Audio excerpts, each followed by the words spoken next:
work with nomadic Tuareg and Wodaabe people of Niger, a country which is over 85% desert or arid Sahel.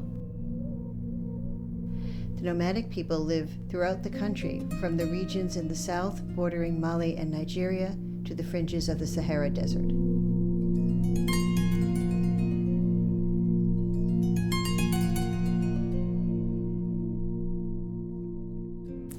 They need help because things aren't going very well here. They're under stress from drought, climate change, losing good land to farmers, and they don't have the ability anymore to generate the income that they need, either from herding animals or caravanning or both. Niger is the poorest country in the world. Niger is poor because of the droughts. At least every 10 years there is a drought in Niger. We're in the foothills here of the Air Massif, which is the mountain range between this valley region and the dunes of the Sahara Desert. It's inaccessible where Rain is working from the capital. It's very difficult to get to. So from here to the east, it's really just over 1,000 miles of dry, arid landscape.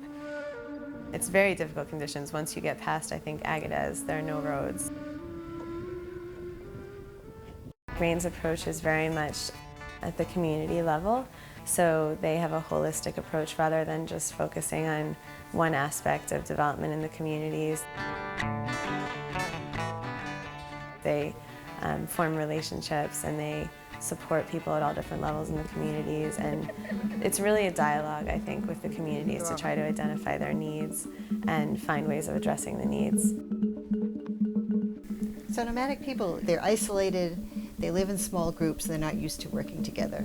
But we found that they have a common interest in having their children attain education.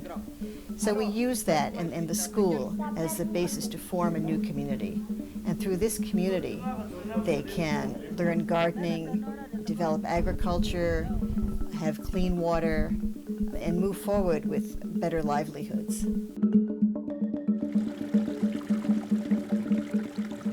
Water is everything.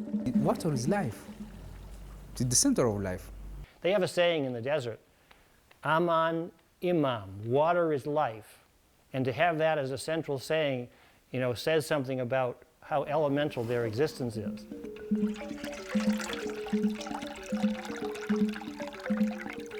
It seems ironic that one of our solutions to the problems of the Tuareg in the desert is gardening, but there is underground water. And in the region where it almost never rains, there's a rainy season of 2 months, and in any given place, in those 2 months, maybe it rains 5 or 6 times. And then there's 10 months of nothing. But the water does gather, there's underground aquifers, there's underground rivers. So we actually, in many places, have good conditions for gardening if you can just get the water out of the ground. The more I came to know people and the culture and saw the way they were living, we realized that gardening holds great promise for everyone here. We have a large garden, and we're growing tomatoes, onions, salad greens, vegetables that the students can eat, as well as vegetables and wheat, which are cash crops that generate food to pay the gardener and help support the school. The nice thing is this garden can produce a lot of food for the school. And as we spent time here and talked to people, our introduction to gardening was really parents saying, well, what you need to do for the school to make it work is have a school garden so that there'll be food for the children. Before we started these gardens, the diet for the children was mostly just millet and water, or if they were lucky, millet and milk.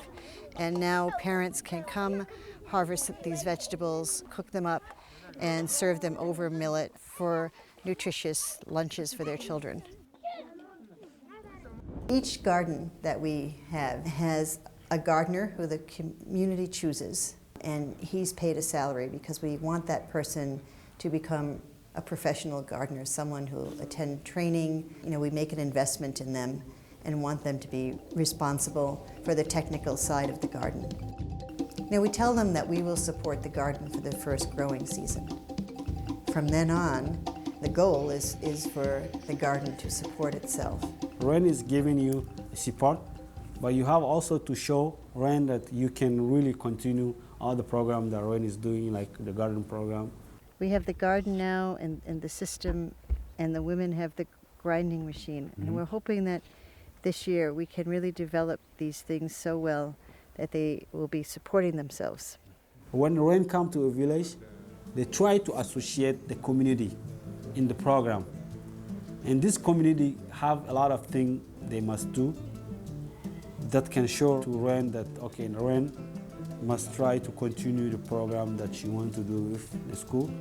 And then after a few years, 2 or 3 years, REN can leave the community to take care of all this program.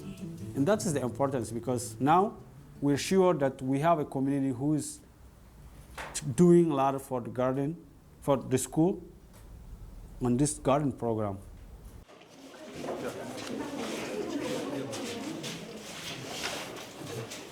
Education is frustrating. You know, the literacy rate is less than 10%. And with children, it's no higher, really. The realities, the economic realities of playing a big part in convincing people they should send their children to school. So there are some people who just, based on what they've seen of their lives, they realize that with education their children can take a bigger part in their country and in their society and have options that they don't have. The need we have is to be educated. And I really hope one day after, if people know the right, if they're educated, they can really try to make better all this program. People say that to me, I just want my children to be able to do what they want to do.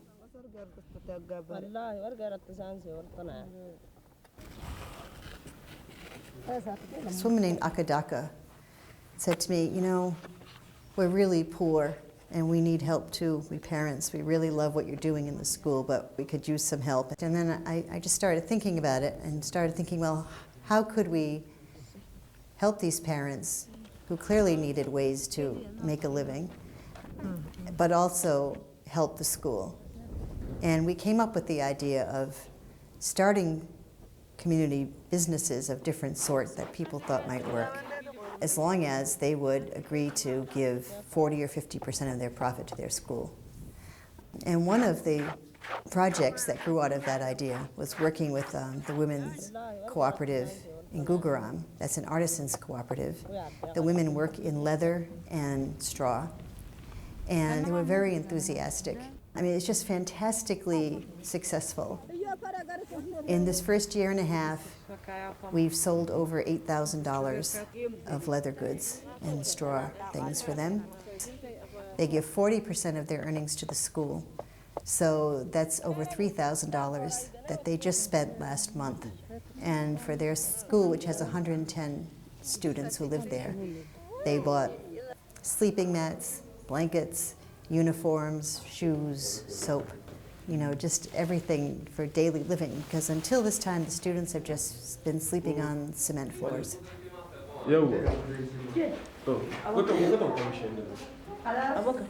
addition to the fact that they've making money and are improving their skills, and they know they're making things that with better craftsmanship than they did before.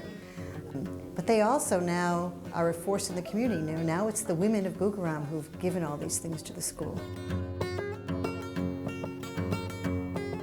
They love their lives. I mean, they love the desert, they love their animals, the freedom that they have.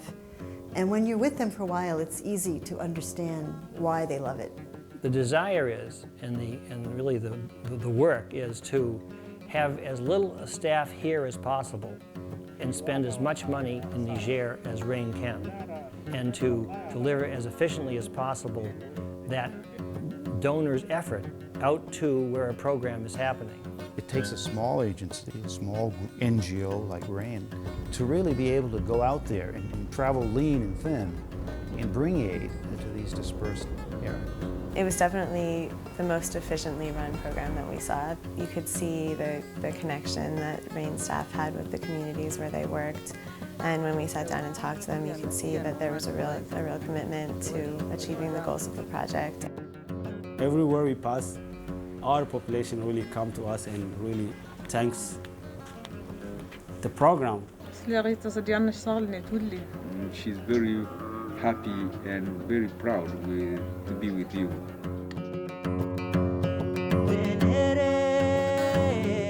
Tenere, ya de su fillan, hijrawa.